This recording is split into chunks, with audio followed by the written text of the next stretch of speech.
C'est bon? Ok. Alors, bonjour mes amis. Vraiment, je veux m'adresser particulièrement à tous les Africains qui sont en Europe.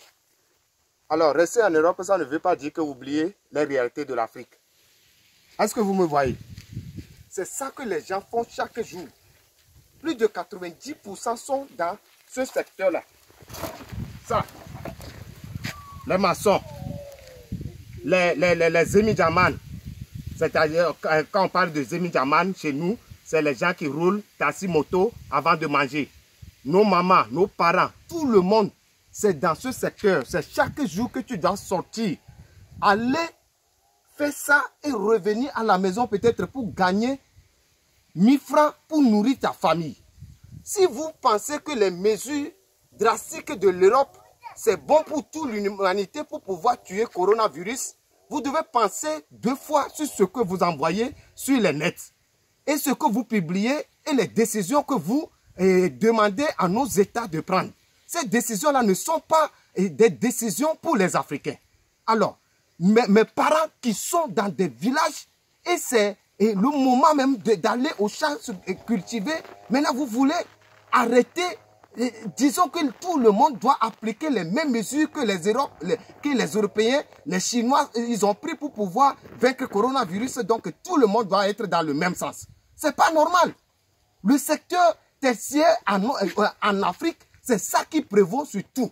On ne connaît même pas combien nous sommes en Afrique. Ok.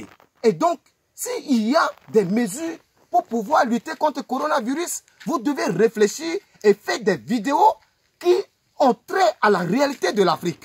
Alors, fermer un marché en Afrique, c'est tuer toute la population. Ça, tout le monde va mourir plus que ce que le virus va faire. Alors, ça, je ne le dis pas parce que je veux que les gens participent ou bien sont des vecteurs de la maladie. Mais je publie cela pour que les mesures que les Africains doivent prendre doivent être étudiées chez eux et décider des choses concrètes pour les Africains.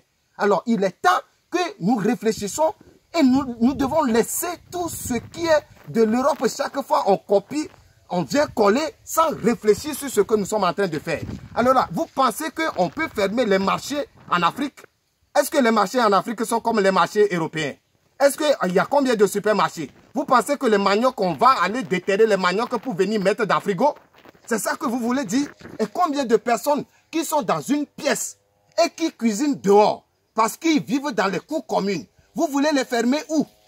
Alors, nous sommes où? Et chaque fois, on crie et on insulte nos gouvernements parce qu'ils ne prennent pas des mesures drastiques comme l'Europe. L'Afrique va mourir, tout le monde est dans ce sens et puis on insulte de gauche à droite sans réfléchir et sans dire quelque chose de concret.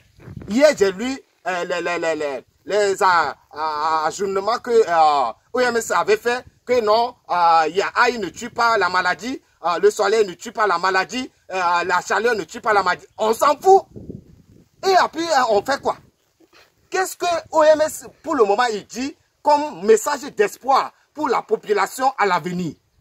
Alors, ce n'est pas chaque jour on nous tue psychologiquement et puis on va rester dans le sens là. Alors, nous devons comprendre qu'en Afrique, il faut étudier d'autres mesures.